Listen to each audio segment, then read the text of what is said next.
Proconsul Aragian, with several of his personal escort in tow, negotiated a corridor on his way to the Federation prisoner's cell. He might have interrogated them sooner, of course, but one of the cardinal rules of interrogation was to allow a prisoner time beforehand. This is Aragian. Your Eminence, this is Commander Hayjack. We've received a message from Romulus. I believe it is the one you were waiting for. Aragian thought for a moment. Relay it to the terminal in Barnock's office. I'll view it there. Aragian out. It didn't take long for Aragian to make his way to the office, or to close the door so he could be alone. And it took even less time for him to activate the terminal. Then it was just a matter of accessing the message, which had already been downloaded from the Vengeance. Actually, the Proconsul mused it wasn't a message at all, but a packet of information. On one side of the monitor screen, there was an image of the human who had perished in the transport ship. On the other side, there was a block of data. Aragian leaned forward to read the small-faced characters. Interesting, he thought. After just a few moments, very interesting indeed. There was a file on the human as long as his arm, and then some. The man's name was Scott, Montgomery Scott. Born...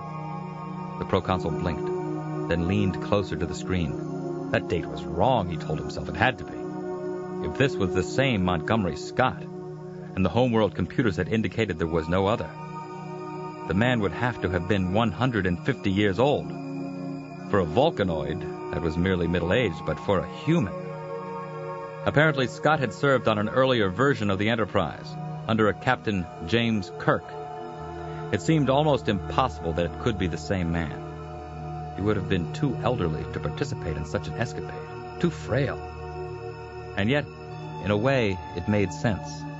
The Montgomery Scott in the file was an engineer of considerable acumen, and the prisoner would have to have been in command of such expertise, or he could not have set up a call for help in the form of an engine pulse, or taken charge of the transport that eventually proved his undoing. Aragian scowled. Too bad the human had decided to take his own life, or he would have gotten to the bottom of this mystery a long time ago. In fact, wait, he thought, the color draining from his face. The Enterprise. Excitedly, Aragian stored the Scott file and called up another, a detailed report on the Enterprise of 100 years earlier. Scrolling quickly, he found the personnel section, which described those crew members for which biographical information was available. Using his finger, he went down the list until he came to the name of the vessel's first officer. There.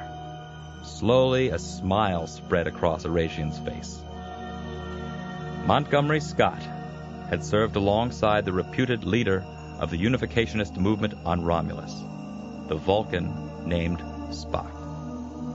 And was it not a strange coincidence that Scott should appear in the Empire just now, when a contingent of the rebels had been captured on Constanthus? A very strange coincidence. Unless the great Vulcan diplomat was one of those who had been captured, and he had been in their hands all along. The Proconsul's smile broadened as he pondered the possibilities, and then instantly faded. After all, it wasn't the forces of the home world who had discovered Spock. It was Tharus. Aragian's hands became fists. Did the governor know what a valuable prize was in his possession? Or was there still time to wrest the Vulcan from him? Deactivating the monitor, he rose from his chair. As he headed for the door, he realized he would need to obtain additional ships. His overriding concern was to obtain Spock before Tharus could make a hero of himself. And that might require some firepower.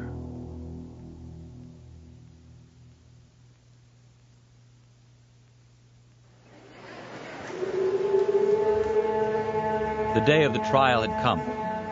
The unificationists would be judged in an enclosed amphitheater located in the command center. As they entered, Spock noted the rows of seats that rose all around them, filled with Constantharine citizens. He placed their number at 1,000, conservatively. Directly in front of the unificationists, on a raised podium, sat Governor Tharus. As soon as the rebels were all present in the central pit, Tharus stood up behind his judicial desk and addressed his fellow citizens. We are here to carry out the justice of the Romulan Empire. And beyond, the Vulcan mused, since the cameras posted at intervals suggested the event was being broadcast over subspace channels. The governor went on. In these proceedings, we will consider those who would destroy all we have achieved as a people. We will judge them, and then we will devise their punishment, in the process reaffirming the glory and might of the Empire. The crowd roared its approval. Pausing to let the applause die down, Tharus turned a scornful eye on Surak's followers. Thousands of years ago, the seeds of the Romulan Empire were grown on the planet Vulcan among a powerful race of conquerors. However, before the mightiest on that world could unite it in a common purpose, a plague was visited on Vulcan. A philosophy of weakness overcame the population. The strong on Vulcan were faced with a choice: rule over a race of passive cowards, or strike out into the reaches of space and found an empire, before which the galaxy would one day shudder. This became our empire. The governor pointed to the unificationists. These traitors who stand before you would destroy that strength. They study the teachings of the very weaklings on whom the Empire turned its back. They seek to spread that philosophy among us and reunite us with Vulcan under a tyranny of cowardice. Tharus lowered both his accusing finger and his voice, forcing the crowd to listen carefully. But this traitorous plot ends here, and it ends now. Our operatives have apprehended the traitors you see before you, and collected incontrovertible proof of their guilt. Thanks to these efforts, the Empire will survive. It will endure. When the governor paused this time, a tremendous din of approval rang through the crowd, even greater than before. He nodded approvingly.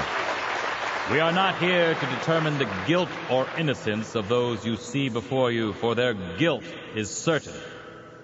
We are here to see justice done. Tharus turned again to the students of Surak. Do any of you traitors wish to confess your crime and pledge your allegiance to the Empire before your sentence is pronounced? Do any of you choose to denounce your treason and die citizens of the Romulan Empire? The crowd waited silently, but none of the students of Surak spoke. Spock was pleased. His followers would remain true to the movement even now, despite the reemergence of their Romulan emotions.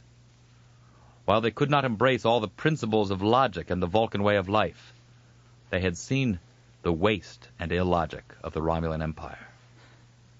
If that were possible, perhaps there was yet hope for reunification. Finally, Datan, the youngest of the prisoners, stepped forward and broke the silence. We choose the right of statement. The right of statement was one of the oldest and most protected of Romulan privileges. A moment later, the governor answered Datan, though he did not look happy. I grant each of you the opportunity to speak for 5 minutes, no more. Tharus must have a good reason to end the trial today, Spock mused. Enough to risk the repercussions of abrogating the rebels' rights. Finally, the sound of the crowd ceased. In the silence that followed, Datan came forward to speak.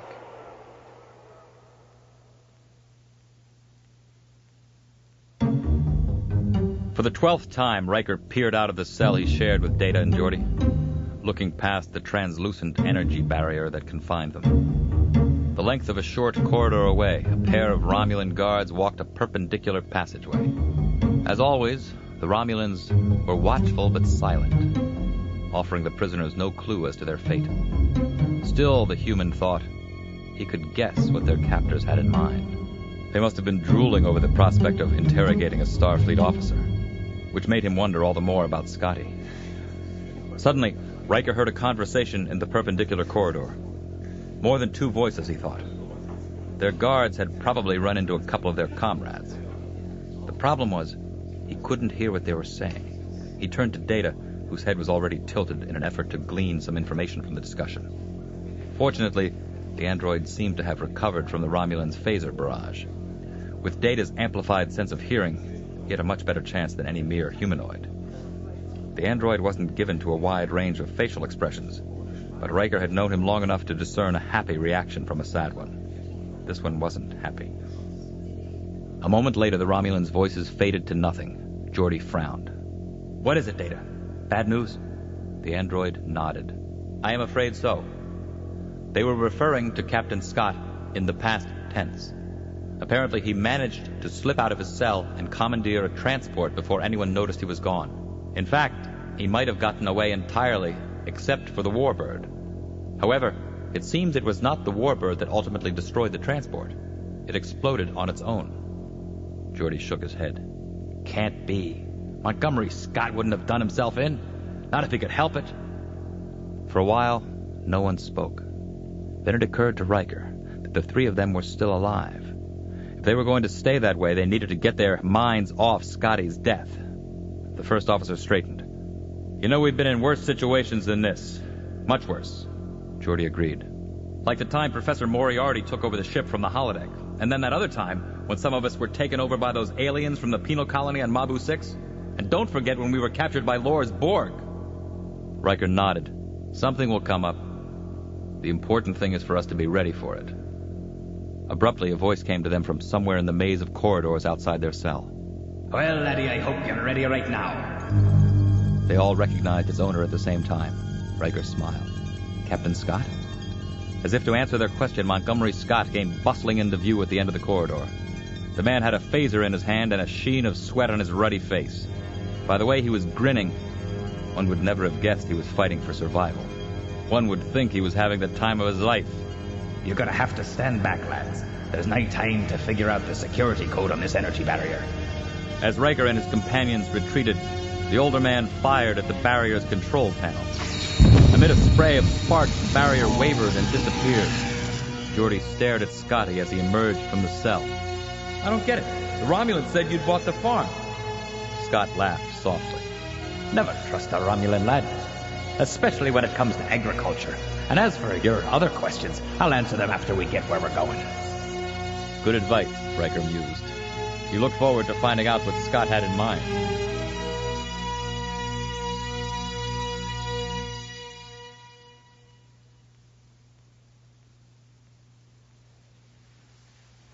All was silent in the amphitheater on Costanthus.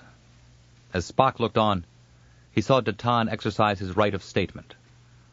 The youth spoke of his earliest years on Tavoris IV, at the time one of the newest colonies in the Empire. He was stationed there with his mother and his father, a Romulan soldier. Early on, he was taught about the Empire's victories. As he got older, the boy dreamed of serving in the Romulan military and adding to the glory of the Empire. But in time, he came to see there was something wrong with the planet where he lived. According to Datan, Tavoris' inhabitants served the Empire as slaves, on farms or in mines. For years, Datan had believed the government propaganda that said the Empire brought prosperity to the worlds it touched. But if this wasn't true on Tavoris, he began to wonder if it was true anywhere. Shortly thereafter, the Tavorans rebelled. And though the rebels were defeated quickly, my father was killed in the fighting. My mother and I returned to Romulus to live with her family, barely surviving on my father's small military pension.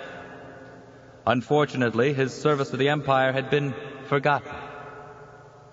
On Romulus, I learned about the unification movement and heard the stories of Surak. I discovered a way to live where everyone was free. I learned about a rational way of thinking and living where people made decisions based on the principles of logic. On Vulcan, I would not have been sentenced to death for trying to learn something new. Spock saw a hush fall over the crowd. It considered the youth for a long moment. And then the spectators began to speak amongst themselves, sounding strangely disaffected. Claris called for quiet. He signaled for the guards to bring the next prisoner forward. Each one in turn told his or her story. And when they finished, each one was accorded a respectful silence. In the end, even Spock was moved by their testaments. And only then did he understand why the Romulans could not accept their deaths as he did. What was happening to the students of Surak was wrong. It was both that simple and that complex. though a lifetime of training prevented his emotions from revealing themselves, the Vulcan felt this as strongly as he had felt anything in his life. Then it was his turn to speak. Coming forward, he looked up at the row upon row of Constantherine citizenry and mulled over what wisdom he might impart to them. My friends, I ask you to look at us. We, the students of Surak, have done nothing worse than embrace a rational way of life. For this, we are considered enemies of the state. Because knowledge, any knowledge, is a danger to the Empire. And the most dangerous sort of knowledge is that which diverges from state policy. However, I ask you, is there anyone here today who has not had a thought in conflict with official laws, proclamations, or histories? Yet you are loyal citizens? Should having such a thought brand you a traitor? Indeed, what can be said for a government whose laws make its people traitors? Understand, I do not wish to alarm you. After all, you need not fear this government for long. The day is coming soon when the Empire will collapse of its own weight, when it will... Thoris was on his feet suddenly, his voice a surf that seemed to break everywhere at once. Enough! The governor's eyes narrowed with fury. He pointed to the assembled citizens. You have heard the words of treason from the traitors' own mouths. They do not dispute the charges. They admit they are guilty of the worst crime a Romulan can commit, the destruction of our society from within. Thoris gave the spectators a moment to consider his words. Then he turned again to the students of Surak. After appropriate deliberation, this tribunal finds you guilty of the crimes of which you've been accused. The penalty is execution. Pausing dramatically, the governor waited for a response from the crowd, the cheer of approval that had greeted him earlier. But this time, he was answered with silence, and in that silence, Spock believed he saw the eventual end of the Romulan Empire.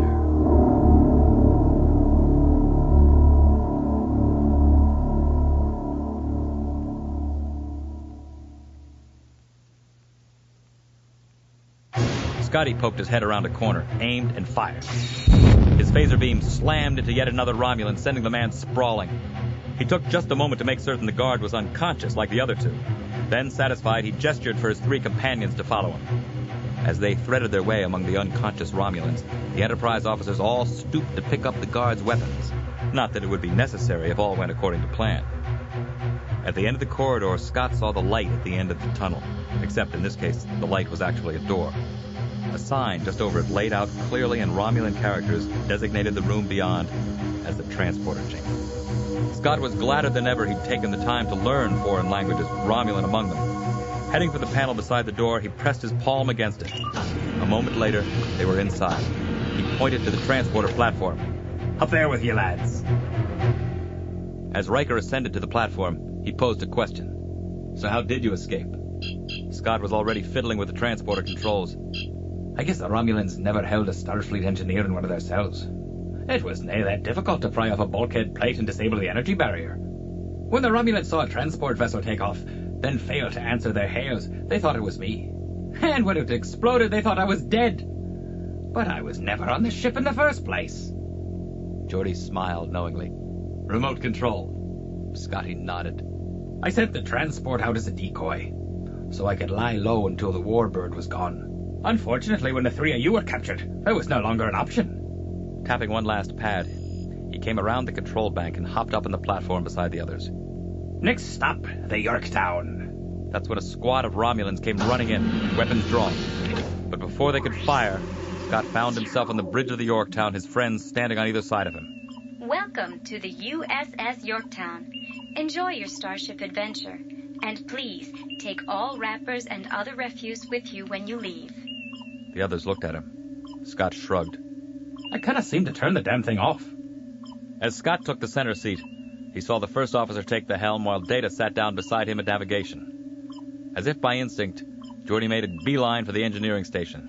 Scott turned to him. Activate the cloak, lad. The engineer looked at him. Scotty smiled. How do you think I got this far?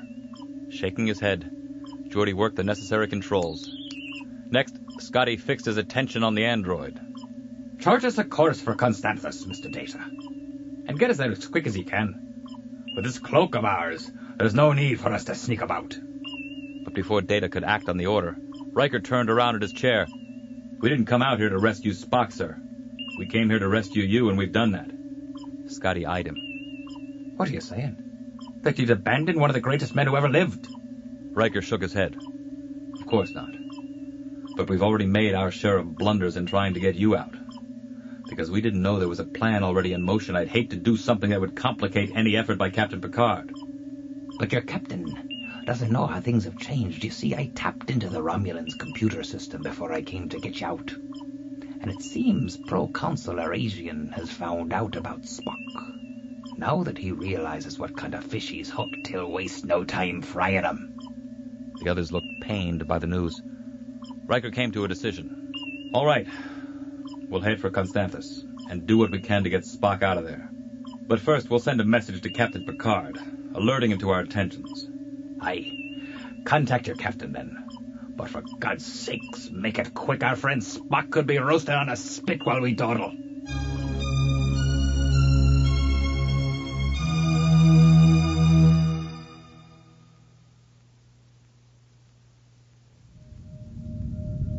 McCoy opened his eyes with a start.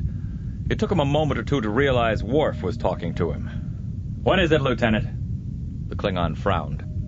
I merely alerted you to an incoming message, sir. It's Governor Tharus. Now what are you waiting for, Mr. Worf? Give me a blasted visual and step back. I'll show you how a professional reels in a fish. As McCoy got to his feet, the image of the governor leapt to the screen. Governor Tharus, time's a-wasting, sir. If we're going to work together, we'd better get our show on the road. The governor smiled a thin-lipped smile. I would have responded sooner, Admiral. However, it was necessary for me to consider certain ramifications of your proposal. And now that you've had some time to think about it, is there any other course of action that makes sense? Tharus shrugged. Actually, there is. Particularly the one wherein I maintain possession of the Vulcan. McCoy's jaw dropped. I see you remember your old friend, Spock. Once I took the time to think about it, I knew there had to be a reason they would send someone like you out here. The same reason you were pressing so hard for the return of the rebels. Because according to my intelligence, you served with Spock on the Enterprise. Because you were his comrade. And because he is one of the prisoners who languish in my jail. That doesn't change anything, Governor. The proposition on the table is still a good one. It is? Which do you think would enhance my career more?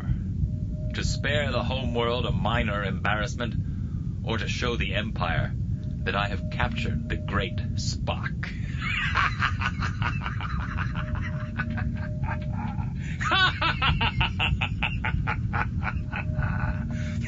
The governor's image vanished from the screen. McCoy tried to contemplate the magnitude of what he'd done.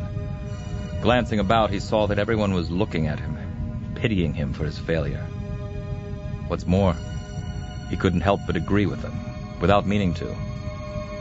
He just signed his friend's death sentence.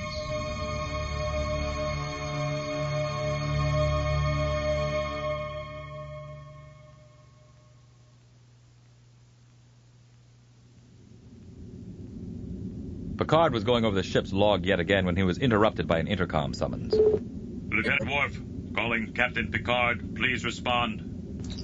This is the captain. What is it, Mr. Worf? The Klingon told him about McCoy's conversation with Governor Tharus and the way the Admiral had abdicated command. As soon as he realized what he'd done, Captain, he turned pale, and then he left the bridge.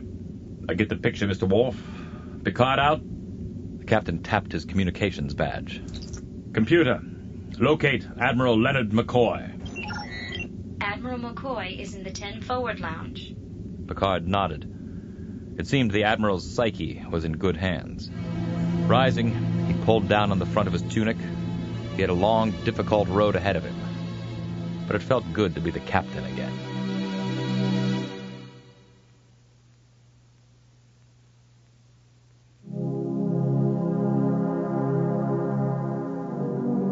Thoris still had one loose end to tie up. He didn't expect it would be very difficult, not when the key to everything he needed was well within his grasp.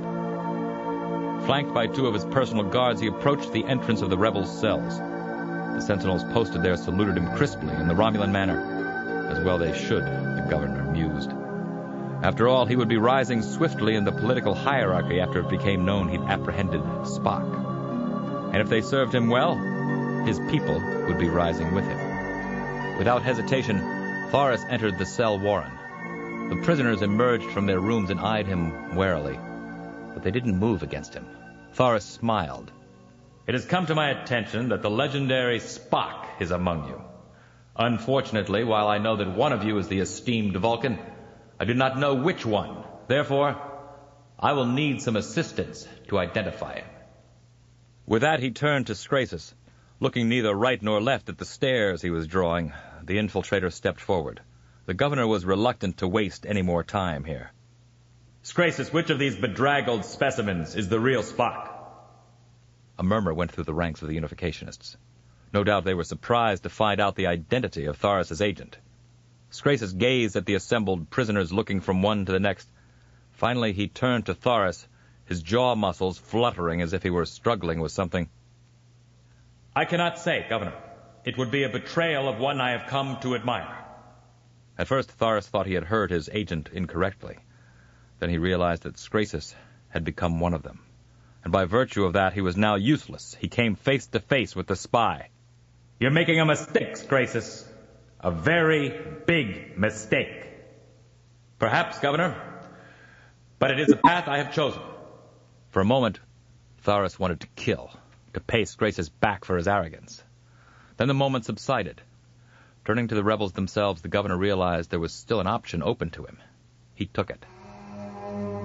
My agent's stupidity is your opportunity. I need to identify the one called Spock. And to do that, I require your help. My request, and for now it is only a request, does not come without its rewards for those who comply with it. There was a shuffling of feet. A predictable reaction, Thoris told himself. No one wanted to think of himself as a traitor, though he was certain someone would shoulder that burden if the price was right. He amended his offer. Rather than restrict my gratitude to only those who offer assistance, I will reward everyone. And why not? Am I not the governor of this planet? Do I not hold the power of life and death? Thoris scanned the assemblage for some clue that would tell him what he wanted to know. As yet, there was nothing. He got right to the point. I am offering amnesty for everyone present, except Spock himself, of course, and for him, I extend protection from the homeworld authorities. Still nothing. The governor's teeth grated. You understand, I will find Spock in any case. By cooperating, you will only make things easier on yourselves and on him. It is the only logical option open to you. But the rebels did not respond. Thoris could feel the blood rushing to his face. I had hoped to be merciful, but you've made that impossible. He glanced at Scrasus. Stand with these rebels, traitor, but rest assured, you will share their fate when the time comes. Then turning his back on the Unificationists, the governor marched out of the cell and down the corridor. He shook his head. What power did the Vulcan have that enabled him to bind people to his cause? Even people like Scrasus, who had started out squarely opposed to it. No matter. When they faced the moment of their execution, they would crack.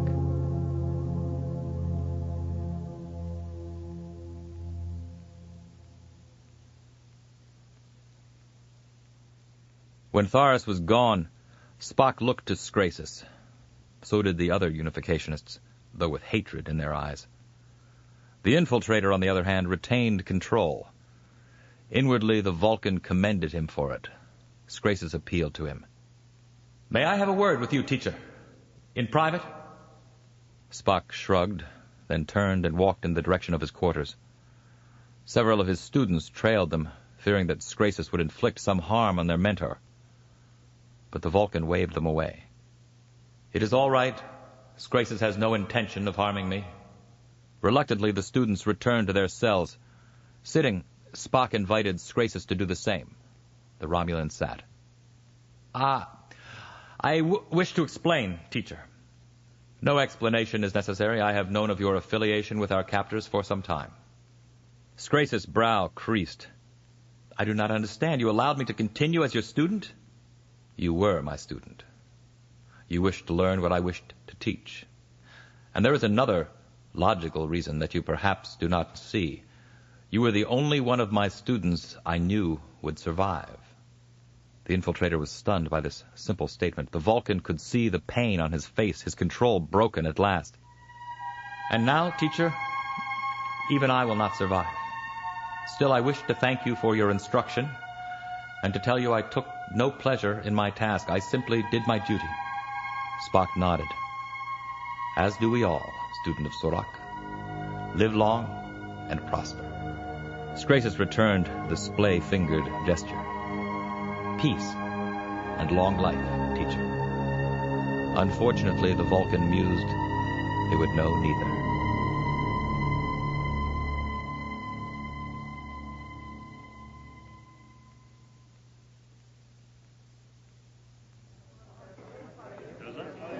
Guinan wasn't surprised when she saw the Admiral deposit himself at her bar.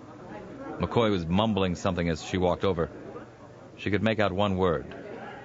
Kajarju, Admiral? McCoy looked up.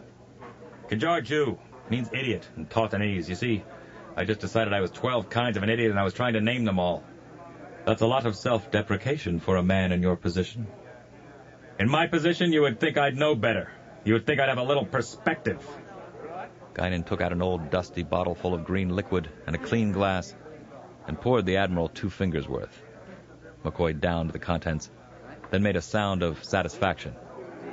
It's nice to know some things get better with age, even if I'm not one of them. I don't know, Admiral. You don't look so old to me. I'm 145, young lady. Guinan placed her elbows on the bar and leaned forward. At 145, I was just getting started. McCoy stared at her. How old are you?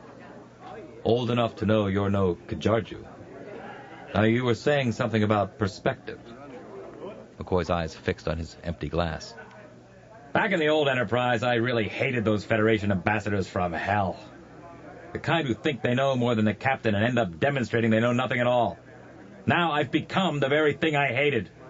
Just like all those other stuffed shirts, I've managed to make a mess of things. It's a good thing Jim's not around to see this. Guinan did her best to look sympathetic.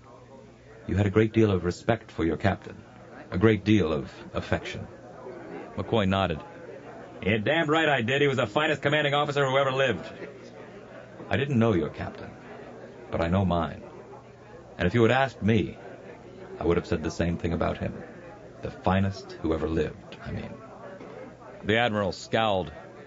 Jim never would have sat there waiting for the enemy to make the first move. He would have taken the bull by the horns.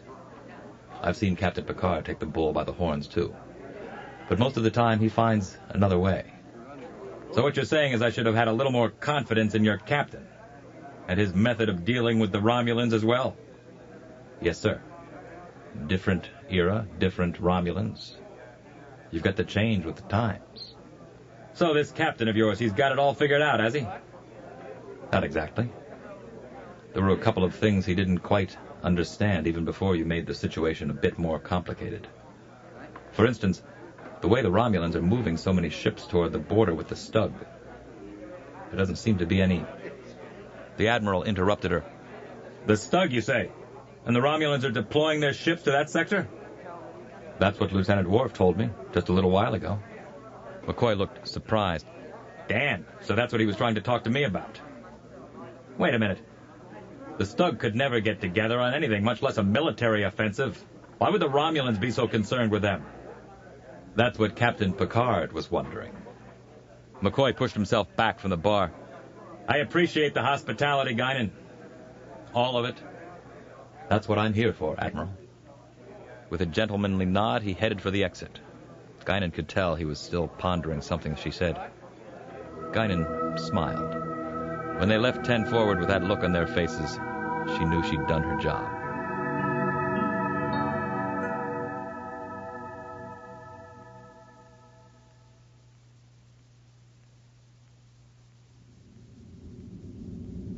Picard looked around the observation lounge table. Only Worf, Beverly, and Deanna looked back at him. Abruptly, the door to the room slid aside. It revealed Admiral McCoy, who seemed more frail than ever. He quietly took the chair usually reserved for Commander Riker on Picard's right. The captain cleared his throat. "We have received a subspace message from Commander Riker. Apparently he and his companions are all right, and they've found Captain Scott in good shape as well." The Admiral smiled. "That's wonderful, damn it." Dr. Crusher looked relieved as well. "Then Will was just reporting that they're on their way back?" The captain shook his head. "On the contrary. They are taking the Yorktown deeper into Romulan territory.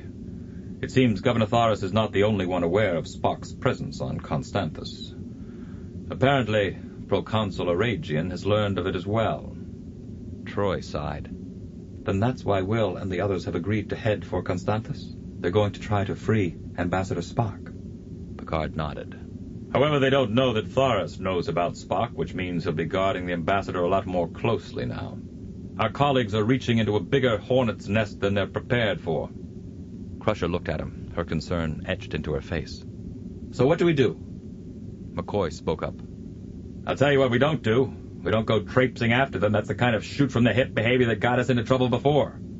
Picard turned to him. "Then you think we should rely on their resourcefulness, Admiral? Count on their succeeding without our help?" The Admiral's lips pressed together.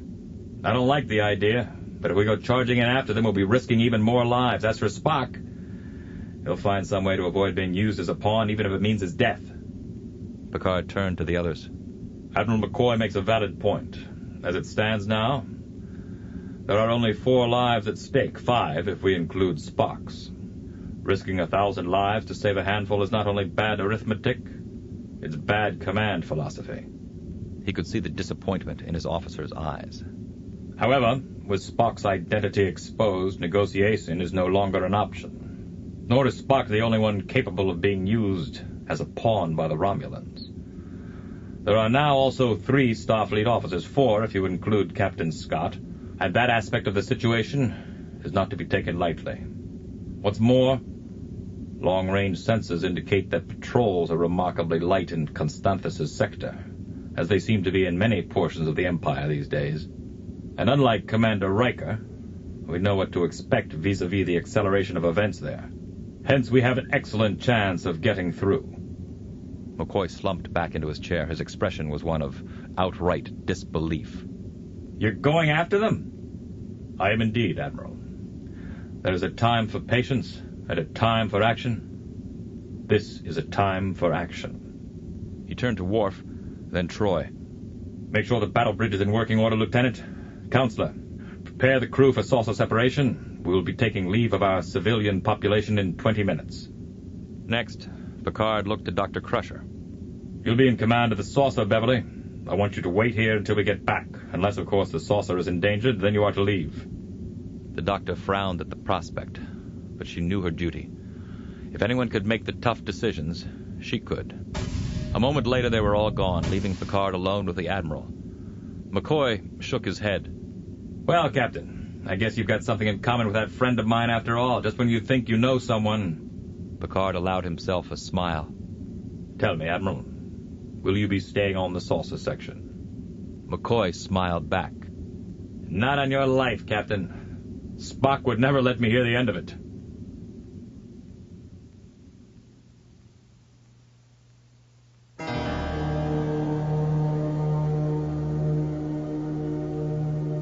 As Tharis emerged from his office, he surveyed the courtyard and the high stone wall that ringed it. As at the trial, he had set up cameras at intervals, cameras which would broadcast over subspace channels to points as far away as Romulus. After all, what was the point of a spectacle if there was no one there to see it? Or to learn from it the determination and efficiency of the formidable Governor Tharis? Such were his thoughts as he approached the gallows he'd constructed. Of course, he would only use them to the extent he had to. His real plan was to terrify Spock and the other prisoners slowly and thoroughly until one of them lost his composure and gave up the Vulcan. What's more, he was absolutely certain it would work. Otherwise, he wouldn't have allowed the entire Empire to bear witness. Turning toward the prisoners' cells, he gestured, and a group was forced out into the courtyard, each of its members walking with hands manacled. As the Unificationists approached the gallows, they sized up the instrument of their doom. No doubt they were wondering what it would be like to feel the noose tightened around their necks, to hear the order given, and to have the trap door swing away, leaving them to twitch and die at the ends of their ropes. Thoris smiled to himself. Their mouths would be turning drier than dust right about now. Their stomachs would be clenching with fear. Truly, it was only a matter of time. The governor's executioners ascended to the platform. Each one took up a position behind a trapdoor and stood with his arms folded across his chest, a series of imposing figures against the blue-green sky. But at least for the moment, none of the Unificationists yielded Spock's identity. Without expression, without complaint, the rebels marched up to the foot of the gallows and awaited further instructions. The governor shook his head in mock sadness. He pointed to the woman closest to him and turned to Phaedrus. "Place this one on the platform." "Yes, Governor."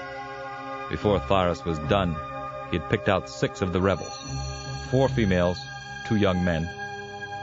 Scrasus he would save for the next batch. That is, if he needed a next batch. Slowly, the executioners guided their nooses over the prisoners' heads and tightened them. The rebels simply stared off into the distance.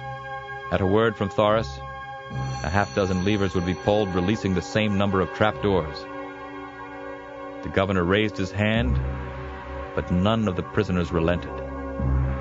He sighed and let his hand drop. "No!" The executioners hesitated, gazing at something behind Thoris.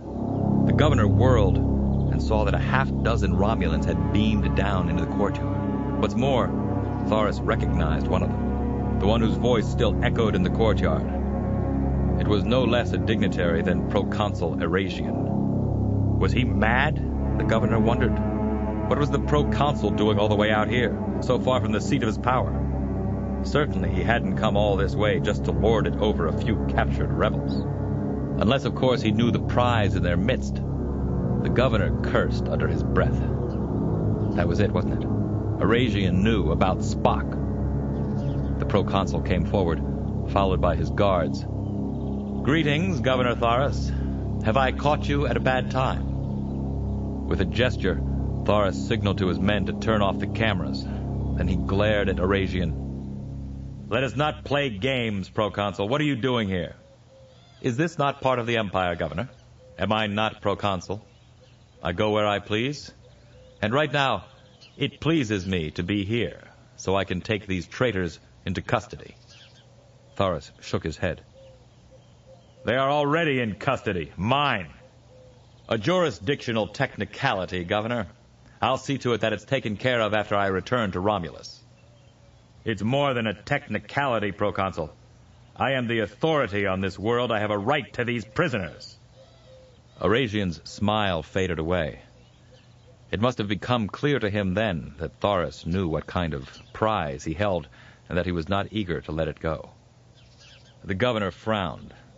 He could yield to the proconsul's authority and avoid any further confrontation, or he could refuse and leave himself open to punishment and death. Everything hinged on his identifying Spock and turning him over to the Senate. If he could do that, Erasian would be powerless to carry out his retribution. But if he failed... Thoris set his teeth. He would never have a chance like this one again. He turned to Phaedrus. "Take Proconsul Erasian and his escort into protective custody. I'd hate to see them get hurt as we carry out the executions." At a sign from Phaedrus, every guard in the courtyard drew his weapon and trained it on the proconsul's group. Of course, Erasian's men drew their disruptors at the same time. Not an unexpected development, the governor mused, but despite their response, the proconsul's men wouldn't fire on him. Not when it was likely to end in Erasian's demise. Of course, the proconsul's vessel could intervene, but Erasian would have to give the order first, and the governor's guards would make sure to prevent that. Thoris looked at Erasian meaningfully. "Well, Proconsul, it seems we have a difference of opinion. If I were you, I'd drop my weapon and surrender myself, but then you may prefer to die in a bath of disruptor energy instead. It's up to you." Arajian's mouth twisted. He hesitated, obviously reluctant to give up without a fight. But what choice did he have? None, the governor decided.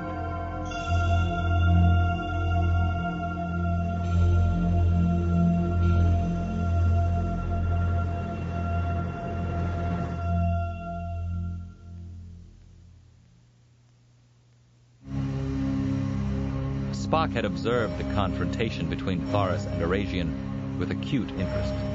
After all, his students' fates hung in the balance. Clearly, Arajian, like Thoris, had divined the Vulcan's presence here, or he wouldn't have demanded the prisoners so vehemently. But the proconsul was likely to show them no more mercy than the governor intended. Either way, the rebels seemed destined for execution. And Spock himself would become a tool in the dismemberment of the unification movement, unless he acted quickly. Reaching back, the Vulcan targeted the nearest guard and slugged him across the face, manacles and all. As the Romulan crumpled, his disruptor fell out of his hand. Spock picked it up, two-handed, and fired in the dirt at Arajian's feet. Reacting just as he'd hoped, the proconsul fired back. The Vulcan was on the move, however, and the beam missed. Discharging his weapon on the run, Spock hit the part of the gallows from which the nooses were suspended. The structure sizzled away into nothingness. As the executioners scrambled for cover, the rebels found themselves unhampered by either noose or guard. Instinctively, they turned to the Vulcan, who was resetting his weapon, to stun. Because by then, the seed he had planted by firing at the proconsul had taken root. Seeing that Arajian's bodyguard had opened fire, the governor's men had done the same. Now the two sides were exchanging disruptor blasts. Spock turned to the main body of rebels and held up his weapon in his hands, a symbol of hope and freedom. He saw the unflinching trust in their eyes as he pointed to the gate. "Follow me." A moment later, Spock was crossing the courtyard in long, running strides. With every step, the gate was getting closer, but so were those who guarded it. Raising his weapon, the Vulcan released a blast at the sentinel to his right. The blue beam rammed into the Romulan, sending him sprawling out of sight. Before he could repeat the maneuver, he saw another beam take out the second sentinel. As the Romulan fell from his perch, Spock sought out the source of the beam and saw Scrasus, the pistol in his hand. Spock was about to remark on his student's accuracy when he saw the Romulan's expression change. He whirled to face a Romulan guard who had separated himself from the melee, a guard with a disruptor in his hand. The Vulcan had no time to avoid the blast. But before it could come, Spock felt a weight come slamming into him. It propelled him forward, out of danger. Still, the beam hit something or someone. Even as the ground rushed up at him, the Vulcan was turning back to see who had saved him. To his horror, it was Scrasus. In the background, Spock heard screams of agony and shouts of triumph. He glimpsed running and strife, but all that was secondary right now. His universe had narrowed its focus to the man writhing at his feet, his tunic burned away to reveal a horror of a wound. He would not let Scrasus die, he thought, as he knelt beside his student. He would not. Looking up, the Vulcan saw that the guard who'd fired at them was now coming closer, his disruptor aimed squarely at Spock, who was now weaponless. Scrasus gasped, "Save yourself, teacher." Spock shook his head. "I am afraid that is no longer an option."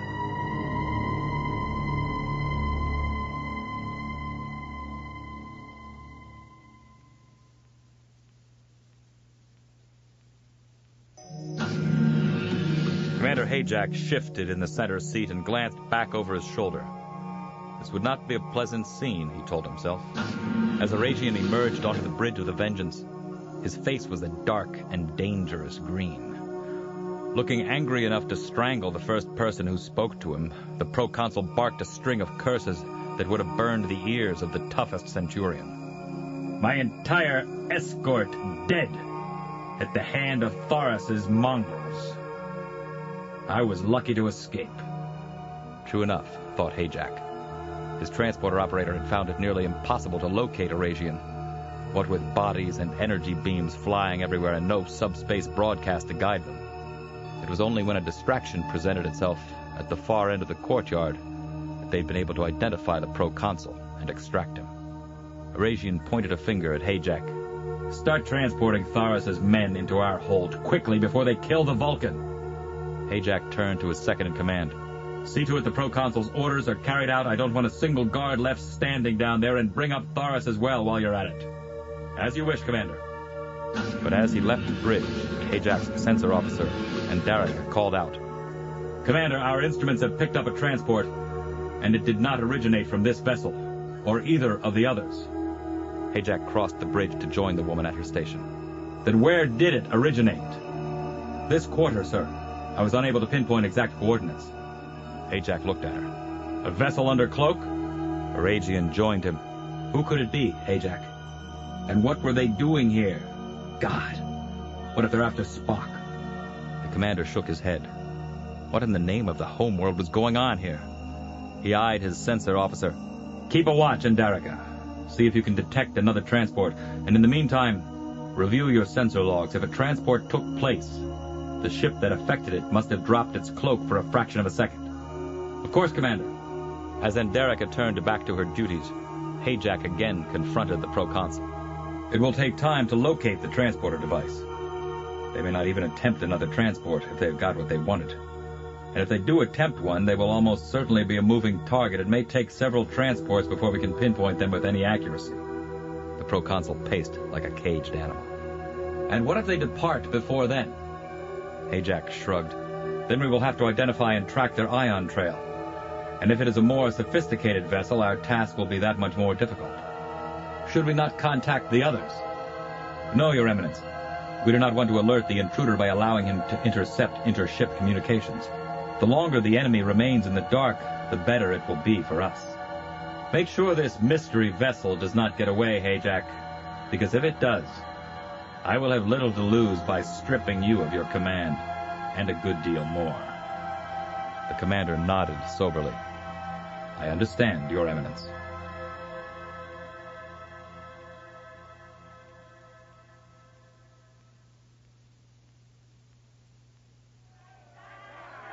Still kneeling by his injured student, Spock looked up at the disruptor barrel and the guard who stood behind it. Get up, rebel, or I'll burn down the two of you. The Vulcan lifted his chin in passive defiance. I cannot. This one is hurt. He needs help. He had no illusion that the guard would sympathize with him. But then he didn't expect to live very long in any case. Taking a breath, he braced himself for the agony of the disruptor blast. But it never came. Because suddenly, the Romulan guard had disappeared. The entire courtyard was gone, replaced by what looked like the transporter room of a Federation starship, and an outdated one at that. However, Scrasus was still beside him, stretched out on the transporter pad. Certainly that was enough of a shock. But when Spock saw who was operating the transporter, he stared in open-mouthed amazement. Mr. Scott? Aye, sir. Unfortunately, there's no time for an explanation. I've had a few more passengers to take aboard. And without that broadcast to work with, I've got to rely on existing transporter locks. Spock was still puzzled, but he understood the urgency of the situation. He lifted his student and hurried through the doors which parted at his approach. If there was still time to save Scrasus' life, he would try his best to do so. Unfortunately, he was no surgeon. Of all the times to be without Leonard McCoy.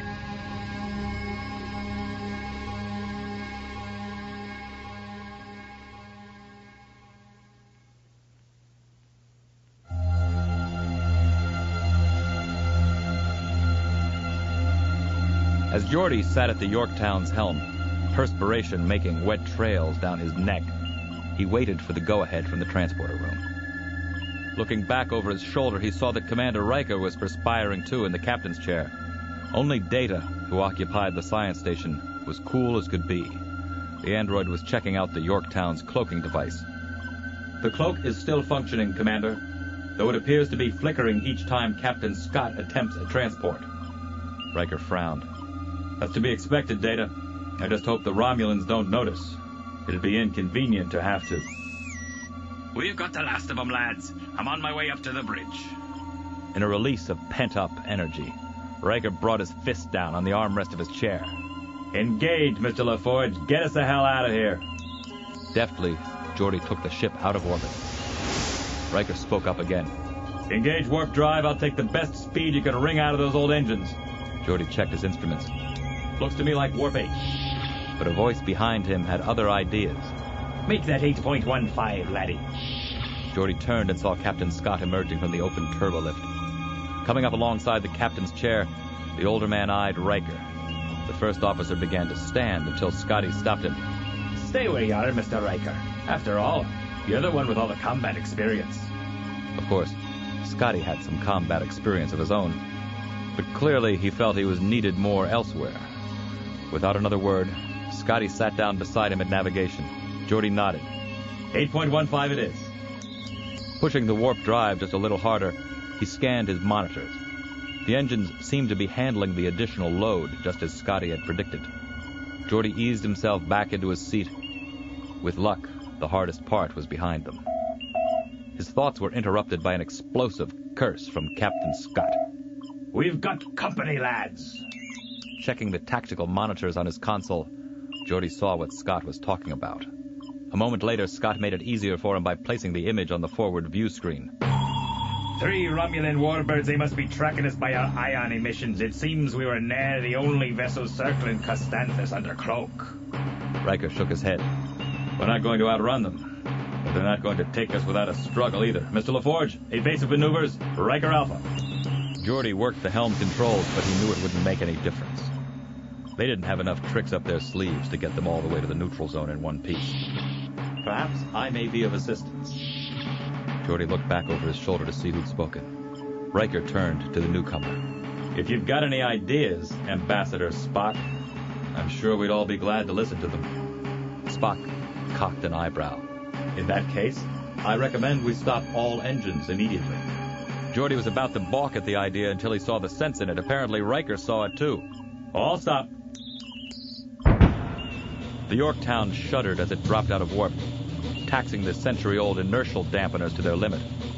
The warbirds, unable to anticipate the Yorktown's move, were hard-pressed to keep from smashing into her. As it was, they only missed by a couple of dozen meters. Riker cried out, Target photon torpedoes. Let's go for the one in the middle, Captain Scott. Fire! Twin packets of photon fury erupted in the direction of the Romulan, and at this intimate range, the enemy's shields didn't stand a chance. Data turned to Commander Riker. Direct hits on their starboard weapons bank. Damage is isolated but considerable. Scotty chuckled. They'll be firing at us with those wee bairns. Spock looked only vaguely satisfied with himself as he made his next suggestion. Ahead impulse engines. Riker seemed to know what Spock was thinking. Full impulse, Mr. LaForge. On my mark, accelerate to warp 8.3 and come as close as you can to one of the warbirds.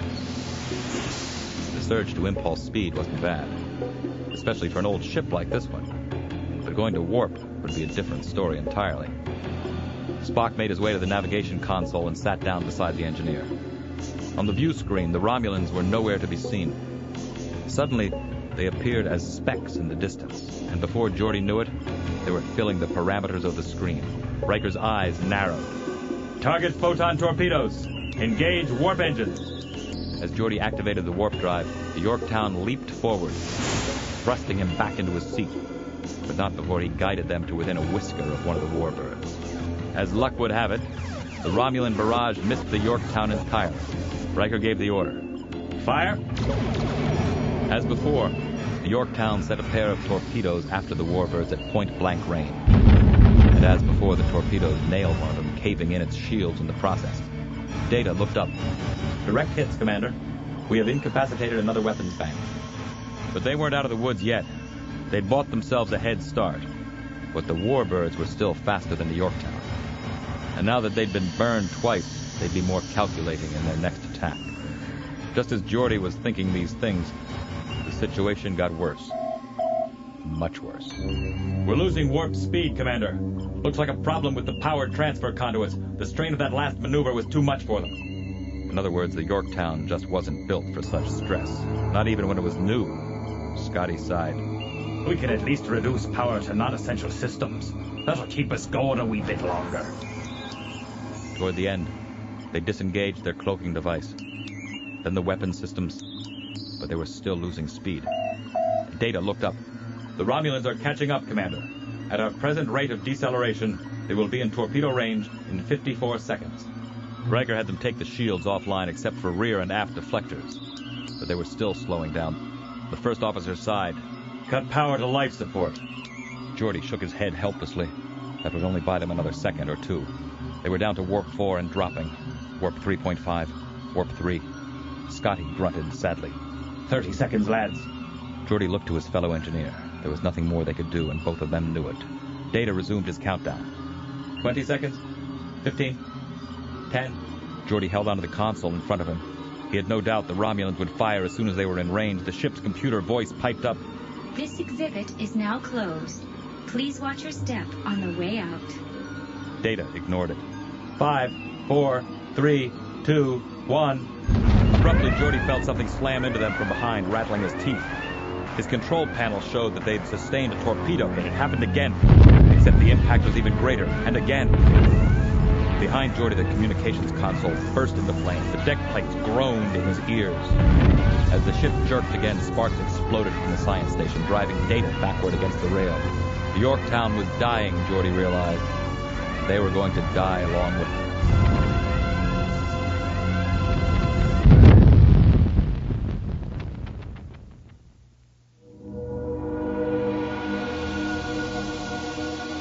My God, thought McCoy. We're too late. On the Battle Bridge's view screen, the Yorktown staggered under the weight of a dozen fiery photon torpedoes. Standing beside Worf at the tactical station, in the lurid light of a red alert, the Admiral wanted to do something, anything. But he was out of his element. Picard leaned forward in his seat. Report, Mr. Worf. The Yorktown has sustained significant damage to several sections of her hull. Sensors show no casualties as yet, but all systems are offline. Another such attack will threaten the vessel's structural integrity. In other words, the Admiral thought, there's nothing but spit and baling wire keeping her together. He muttered a curse. After all, his friends were on that ship.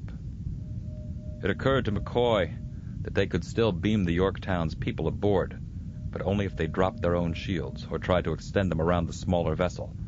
And right now, that just didn't seem practical. The captain stood up and addressed the ensign at the con station. Ensign Middleton, position us between the Yorktown and the Warbirds.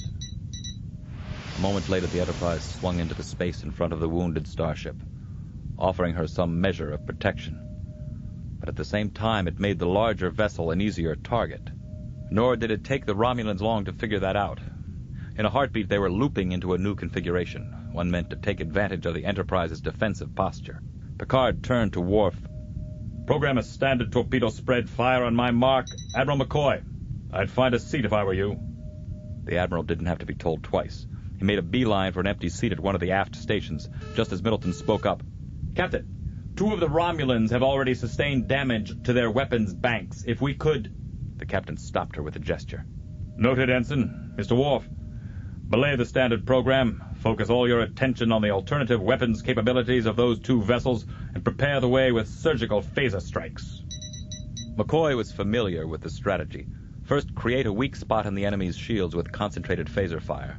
Then follow up with a swarm of photon torpedoes.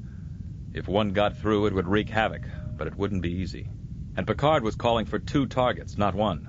That raised the difficulty factor. On the view screen, meanwhile, the warbirds looked thirsty for blood as they dove headlong toward the Enterprise. The captain raised his chin as if in defiance of the odds. This wasn't at all the same man McCoy had tongue-lashed for his lack of initiative.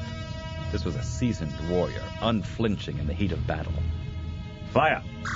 As the Romulans shot past them, the energy exchange was fast and furious. It filled the screen with a blinding white light and made the deck jerk beneath their feet.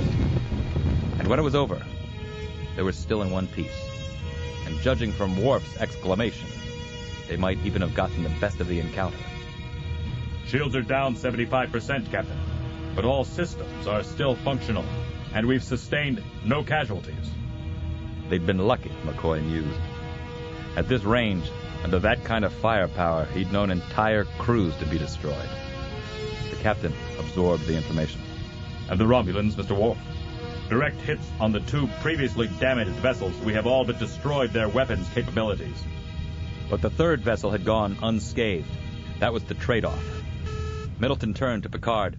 They're coming back for another pass, sir. Picard considered the view screen, his eyes narrowed with resolve. Let them, Ensign. It wasn't as if he had any choice, given the poor condition of the Yorktown. Still, the Admiral liked the captain's style. Picard didn't waver as the warbirds loomed on the screen. Target the third vessel only, Mr. Worf.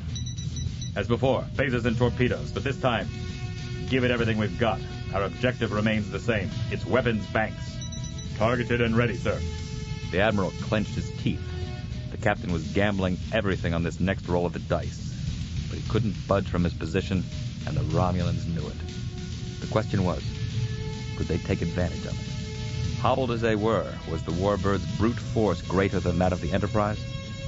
Picard glared at the view screen. Fire!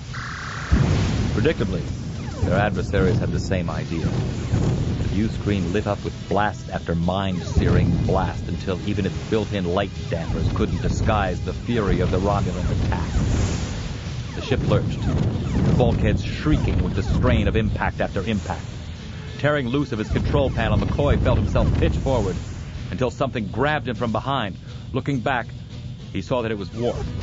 Reeling the older man in, the Klingon held on for both of them. A geyser of sparks erupted from one of the aft stations, sending its operator reeling in pain.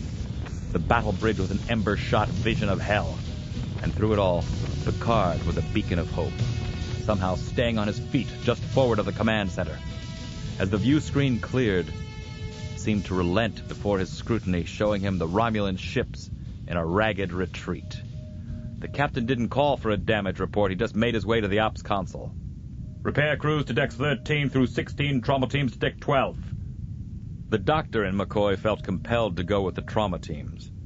But the admiral in him was peering at the tactical board, assessing the rest of their situation. The shields were down to nothing, but most everything else was still in working order. Picard looked to Worf. What about the Romulans, Lieutenant? We accomplished our objective, sir. The third ship has only a single weapons bank still operational. The rest of its offensive capabilities have been disabled. The captain nodded. Then we've got a chance. If we can capitalize on it. Lock tractor beams on the Yorktown, Mr. Worf. Let's see if we can't. Middleton turned to Picard, eyes wide. Sir, there are more of them on the way, bearing 242, Mark 4. The captain's mouth became a thin, hard line. 3 of you, Ensign. A moment later, the image on the view screen changed. Instead of 3 Romulan vessels in disarray, it showed 3 new ones, whole and eager for battle. That made it 6 against 1, or against 2, if one included the crippled Yorktown. McCoy felt a deep pang of disappointment. They'd almost made it, but with numbers like these, they didn't stand a chance. Picard felt empty inside. His people, his ship, they had done everything he'd asked. Now his only option seemed to be surrender. The Romulans are hailing us, Captain. On screen, Lieutenant. In an eye blink, the image of the newly arrived warbirds gave way to that of a Romulan official. What's more, Picard recognized the face. Proconsul Aragian. The proconsul smiled. I see you remember me, Captain. I'm flattered. Now lower what remains of your shields and prepare to be boarded. The very idea went against Picard's grain. On the other hand, to do otherwise would be to seal the deaths of the battle section's crew, not to mention those on the Yorktown. There was nothing left but to ask for terms and hope that Aragian would grant them. Just then he felt a hand on his arm. Turning, he saw Admiral McCoy standing beside him. Let me try something, Captain. The captain looked at him. The last time McCoy had tried something, he'd made a mess of things.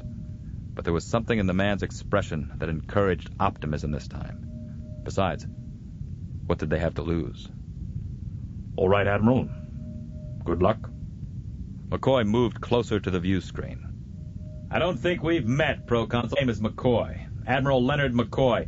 And I'd like to suggest an alternative to this combat we've engaged in. How thoughtful of you, Admiral McCoy. And why would I entertain one of your suggestions when I so clearly enjoy the upper hand at this juncture? McCoy shrugged. Well, as we pointed out before, these unificationists present a problem to you, and you could solve that problem by letting us slip away with them. That way the Federation gets to sweep an embarrassment to Vulcan under the rug. You, Proconsul, come out smelling like a rose, The only loser in all of this would be our friend Governor Tharis. Arazian didn't flinch at the mention of Tharis, nor did he seem particularly excited by the human's offer. I could turn my weapons on you and accomplish the same thing, could I not? McCoy didn't seem to be taken aback by the Romulan's response. You're absolutely right, Proconsul. The problem is, that would almost certainly be the start of a shooting war between the Empire and the Federation. And unless I miss my guess, the Empire has devoted a significant number of ships to its conflict with the Stug. Arazian's face seemed to lose some color. The Stug? The Admiral nodded. I see you've heard of them. Then you must also know the Stug are united for the first time in many years. Something about a planet-wide tricentennial celebration, I believe. As a result, they'll be out for Romulan blood. Now, I'm no military strategist, Proconsul, but I'd imagine with the Stug on the warpath, the Empire would be in especially poor shape to defend itself against the Federation. That is, if somebody had the bad sense to stir things up. Arazian swallowed hard. I admire your grasp of the situation, Admiral. It took the Romulan another few seconds to come to terms with his truncated range of options. No doubt he hated the idea of giving up Spock. But in life, one sometimes had to do the things one hated. Arazian lifted his chin. What if I were to grant you safe passage as far as the neutral zone? That would seem to serve both our purposes, would it not? McCoy's expression became one of gratitude. That would be downright neighborly of you. Arazian made a gesture with his hand. It is done. McCoy grinned.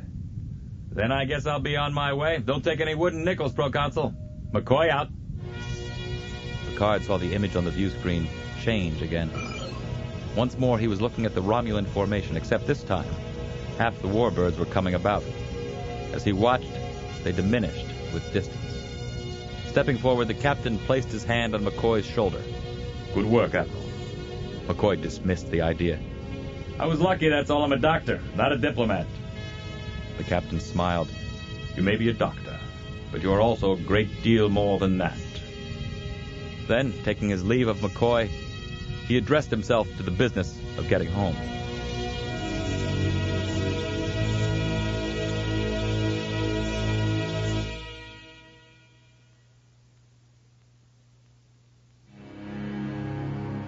It wasn't the first time Spock had seen a badly damaged bridge. However, the Yorktowns looked painfully familiar. It reminded him of the Enterprise's bridge before its destruction. Mr. Spock!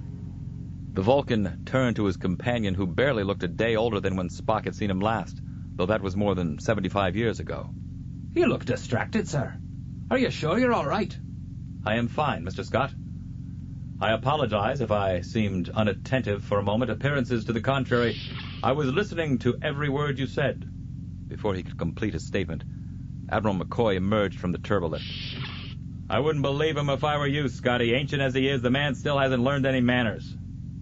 Spock considered Leonard McCoy, now as wizened and white-haired as any human he had ever seen. As I indicated to Captain Scott, Doctor, I heard every word he uttered. The Vulcan turned to Scotty. It was then that you intercepted the subspace message concerning my captivity? Scott smiled. That it was, sir.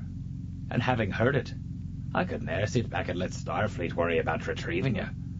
Not while there was someone around who still knew what he was doing. McCoy grunted. Make that two of you who knew what you were doing. I've got a newfound respect for that fella Picard. He may not be Jim Kirk, but he's all right in my book. The Vulcan was reminded of how highly Sarek had spoken of Picard.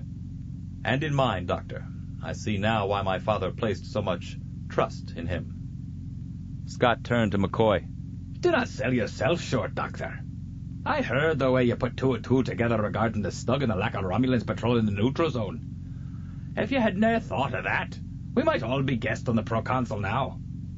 Spock agreed. It was a most clever ploy. At least Captain Picard seemed to think so. Nor was there anyone else on the Enterprise who could have executed it. The Admiral seemed uncomfortable accepting a compliment from his old sparring partner. In other words, it pays sometimes to be older than the hills. Turning to his other colleague, Spock changed the subject. I am intrigued by your survival in a transporter unit, Captain Scott. I found some of the details in a library file, but they were rather sketchy. Scotty filled him in, describing his vessel's crash on the surface of a Dyson sphere. Everything was disabled except auxiliary life support and communications. And even they were fading fast, so I melded the transporter circuits, locking the pattern buffers into a perpetual diagnostic cycle, and then had the computer cross-connect the phase inducers to the emitter array. The Vulcan pictured the maneuvers, and by doing so, you created a regenerating power source which could keep the mechanism operating until assistance arrived. Exactly, sir. Of course, I did not expect it to take 75 years, but I suppose I should be glad it arrived at all. Spock nodded. Fascinating. It made the engineer smile. You know, Mr. Spock, I've waited a long time to hear you say that, and it was well worth it. McCoy shook his head. Speak for yourself. The Vulcan sighed. Some things, it seemed, would never change.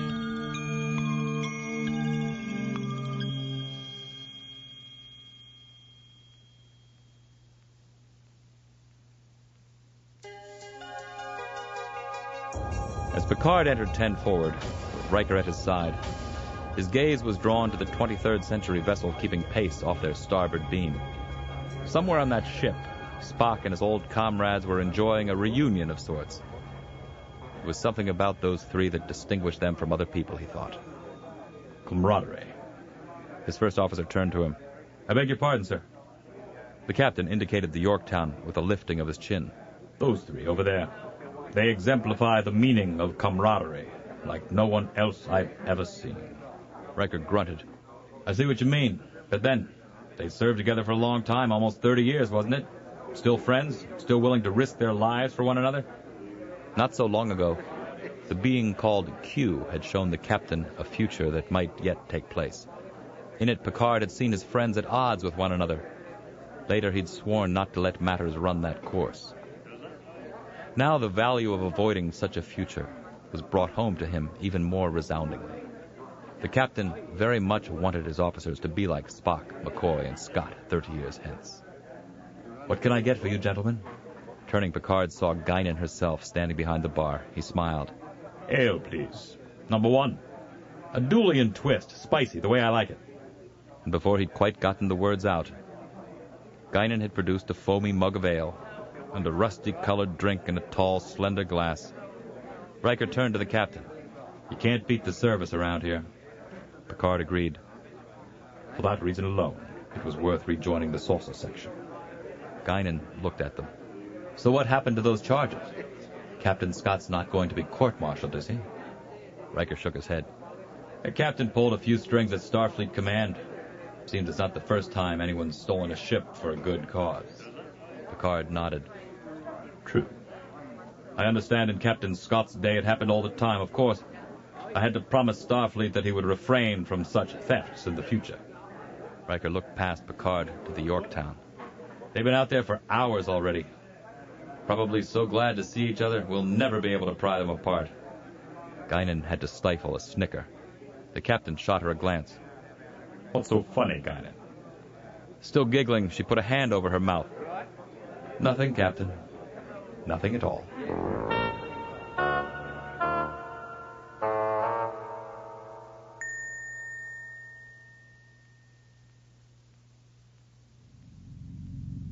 Spock cocked an eyebrow. An emotional act? I must confess, Doctor, I do not see how... McCoy grasped the red-orange rails surrounding the command center. Don't give me that eyebrow, Spock. You know you didn't have a spacer's chance of stopping the execution, but that didn't keep you from belting your guard into the middle of next week. Or were your Romulan friends fibbing about that in the debriefing? The Vulcan frowned. Remember, Doctor, at the time, my only alternative was to allow myself and my comrades to be killed. It is hardly an emotional response to act to prevent such a result. McCoy grunted disparagingly. You gave in to an emotion, Spock. It happens to all of us at one time or another, except the rest of us admit it. Spock looked at him. He reflected on his experiences with the Constantherines in Thoris's prison, especially on the way they had refused to point him out, even when their lives hung in the balance. He had tried to teach his students the value of objectivity and the belief that they could aspire to nothing greater. And all the while, Without realizing it, they had been teaching him the value of something just as important. The Vulcan sighed. I must admit, emotion may have played some small part in my actions. McCoy looked at him incredulously. Call security, Scotty. Someone's impersonating Mr. Spock. The Vulcan eyed his former colleagues.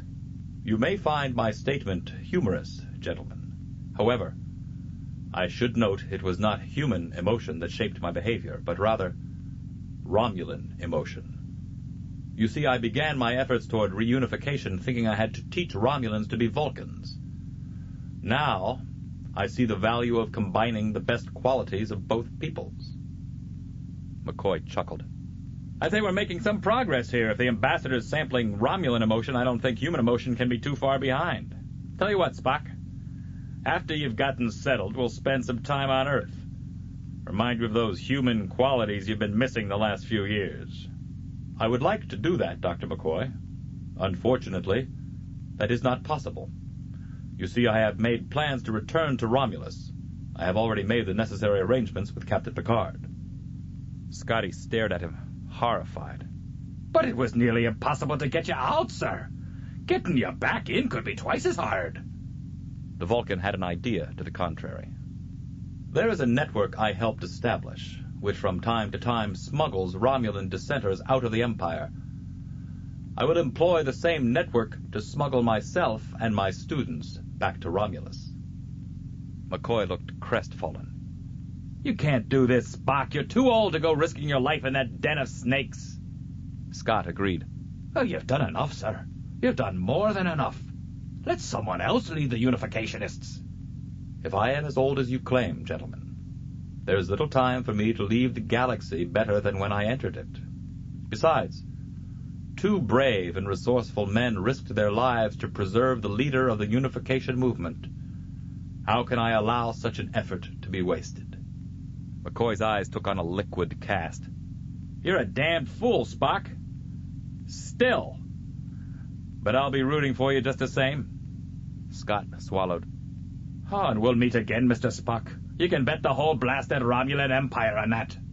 Inwardly, the Vulcan smiled at his friend's optimism. I would not be so foolish as to accept that wager, Mr. Scott.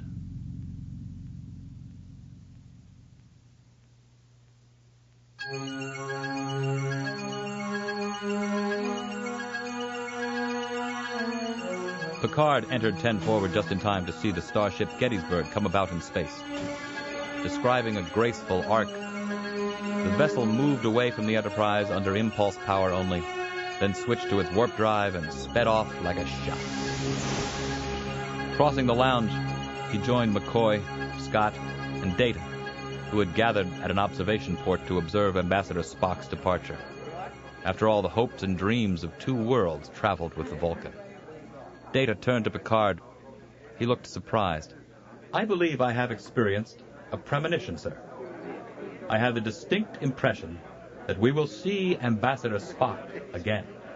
Scott clapped Data on the shoulder. I would not be surprised, Commander. After all, the Ambassador has a habit of returning from places you do not expect him to return from. Picard understood the reference. After all, he'd had the advantage of mind melding with Sarek shortly before the elder Vulcan's death. McCoy looked at Picard. I guess I owe you an apology, Captain. You knew what you were doing from the start, and I was a cranky old fool who couldn't... Picard held up a peremptory hand. I don't know about that. To my mind, it was the decisive action we took that ultimately made our mission a success. The kind of action you were advocating all along, Admiral. McCoy smiled as he saw what the captain was getting at. Tact and toughness. I suppose you've got to have both options in your arsenal if you're going to command a starship these days. Picard smiled back. I suppose you do. Together they watched the stars shiver in the direction of the neutral zone, as if in anticipation of a renewed bond between Romulans and Vulcans. Of course, it might take a lifetime to bring the 2 races together again. It might not happen at all. But, the captain mused, if he and Admiral McCoy could work out their differences, anything was possible.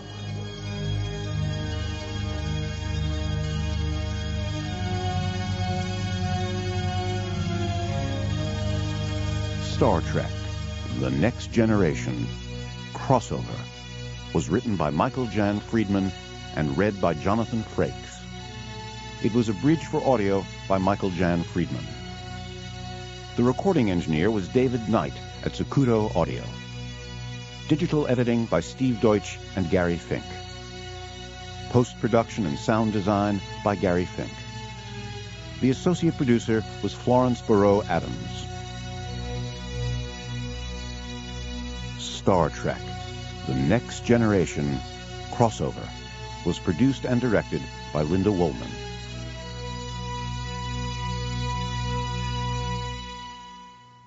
This has been a presentation of Simon & Schuster Audio. Also available from Simon & Schuster Audio, Michael Jan Friedman's Star Trek: The Next Generation, All Good Things, read by Jonathan Frakes. This starship adventure is now over. Please take all wrappers and refuse with you when you leave. Thank you, and enjoy your next starship adventure.